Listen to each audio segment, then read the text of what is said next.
वक्फ आस्ती कहने से, वक्फ प्रॉपर्टी कहने से वो प्रॉपर्टी है जिसको एक मुस्लिम मालिक ने खुद खरीदा है या खुद उसका मालिक बना है, खुद वो प्रॉपर्टी को दूसरों से खरीद के रखा है। वो अपने बच्चों को देकर बाकी की प्रॉपर्टी जो आइंदा फ्यूचर में आने वाले मुसलमानों के लिए धार्मिक कार्यों के लिए जो दे देता है, उसको वक्फ प्रॉपर्टी कहा जाता है।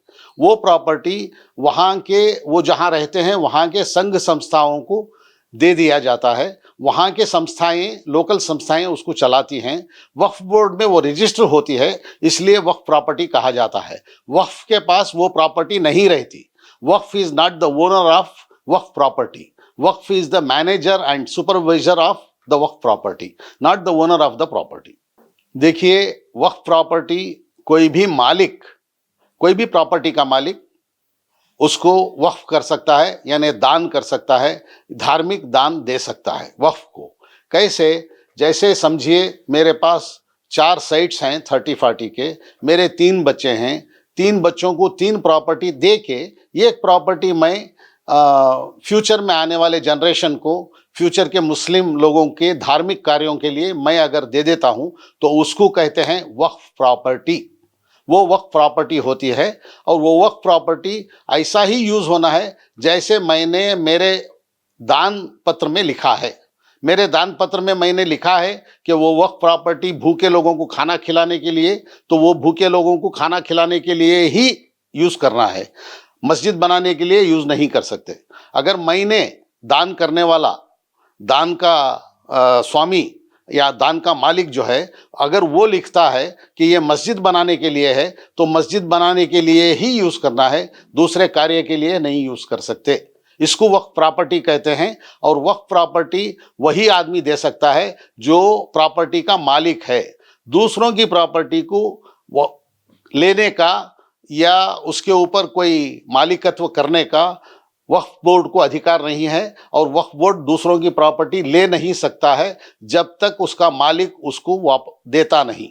वक्फ आस्ती जितना भी है, अगर उसको गलत तरीके से दूसरे लोग रख के बैठे हैं, दूसरे लोग यूज कर रहे हैं, और वक्फ का दानी ने जो दिया है वो प्रॉपर्टी को दूसरे लोग अन्याय से यूज कर रहे हैं, तो उसको वक्फ बोर्ड को चाहिए कि उस पर कानून के मुताबिक काम करके उसको वापस वक्फ बोर्ड हासिल करके दानी ने किस लिए दिया था, दान किया था, वैसा ही वक्फ प्रॉपर्टी को यूज करना है। दूसरों को गलत तरीके से इस्तेमाल करने के लिए चांस नहीं देना है।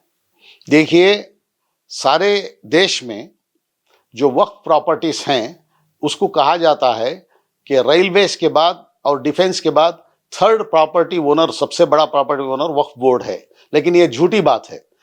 थर्ड प्रॉपर्टी ओनर वक्फ बोर्ड इसलिए है क्योंकि वक्फ का सारा प्रॉपर्टीज को यकजा किया गया है, टोटल किया गया है, एक जगह जोड़ा गया है।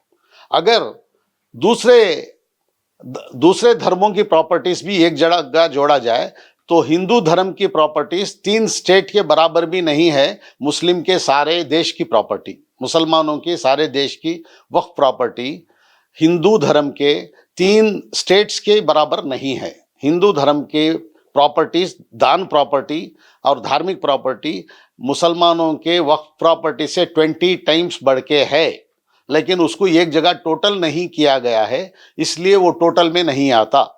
सब स्टेट में अलग अलग है, सब आश्रम का अलग अलग है, सब मंदिरों का अलग अलग है, सब मठों का अलग अलग, और सब धर्मस्थल का अलग अलग प्रॉपर्टीज है। एक जगह क्रोडीकरण नहीं किया गया है, इसलिए वक्फ बोर्ड की प्रॉपर्टी ज्यादा नजर आती है, लेकिन वक्फ बोर्ड की प्रॉपर्टी ज्यादा नहीं है।